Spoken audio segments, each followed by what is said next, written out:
They slammed the front door behind them, laughing, dragging their suitcases toward the cab.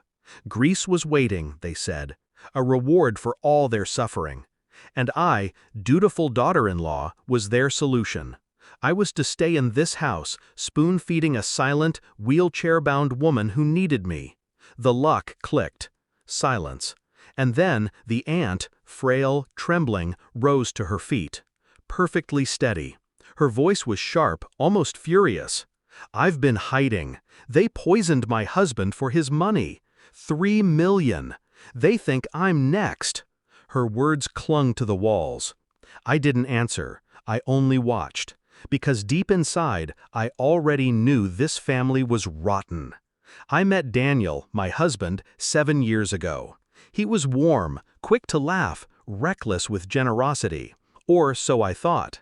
His family, though, they had a way of circling conversations, dropping little barbs, measuring me with their eyes. I wanted to believe it was just their way. I wanted to believe Daniel wasn't cut from their cloth. But betrayal is always quieter than love. You don't hear it arrive. You only notice the silence after. It was the late-night texts, the excuses about money that never added up, the secret accounts. Then I saw the message. His mother reminding him, "Don't let her touch the estate. She'll ruin everything we built." Not we. They. I was never part of the we. I didn't confront him. I didn't cry. I started watching, listening, waiting. Now the aunt stood, hands shaking but her eyes clear. They want me gone too. But I can't die, not yet. I asked her what she meant. That's when I heard the floor creak. A small figure at the doorway, pale face, dark eyes. An 11-year-old girl whispering, "She's my mother. Please, help me." My pulse went cold. The aunt reached for her daughter like a drowning woman clutching rope. I sent her away, kept her hidden. They would have killed her too. The girl's voice broke. They don't know I exist. Neither did I, until that moment. And in the silence that followed, I realized what I'd been handed, the truth, their weakness, their crime. I didn't tell the police, not yet. I spent the days feeding their lies back to them, sending photos of me caring for the aunt, pretending she was helpless. They FaceTimed once from Santorini, their smiles wide and smug. They believed the charade. Good. Meanwhile, I moved quietly. I pulled bank records. His passwords were laughably predictable. I traced transfers, millions moving in shadows, all tied to the estate. I kept copies, digital and printed. I built a ledger of their sins.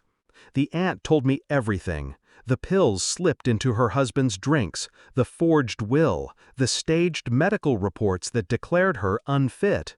They'd starved her into silence, caged her in her own home. And that girl, hidden away in a neighbor's attic, smuggled back only under cover of night, was living proof they'd gone too far. By the time their plane touched back on American soil, I was ready. They walked through the door, tanned, glowing, careless. My husband kissed me on the cheek as if nothing was wrong. His mother clapped her hands at me, praising my devotion. His father grumbled about jet lag. And then I asked them to sit. They looked confused, then irritated. I spoke slowly, clearly.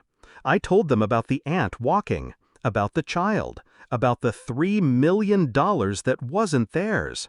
At first, they laughed. They called it a fantasy. Until I slid the folder across the table. Bank records, signed statements, photos. The color drained from Daniel's face. His mother's lips trembled. His father swore under his breath. And then the footsteps echoed down the hall. The aunt entered, standing tall, the girl at her side. "My husband was murdered," the aunt said, her voice steady. "You tried to erase me, but I am not gone." The girl's whisper cut sharper than any blade. "You hurt my father." The silence was absolute. The police arrived minutes later, not because I called them, because I scheduled it. I timed everything. Evidence delivered to the detective the night before. They were only waiting for the moment. Handcuffs snapped shut. My husband shouted my name like a curse, his eyes wild. His mother clawed at her pearls, insisting it was all lies. His father fought until the officers forced him down. I didn't move. I didn't speak. I only watched. When the door finally closed behind them, the house was still. The aunt sat down, exhausted but alive.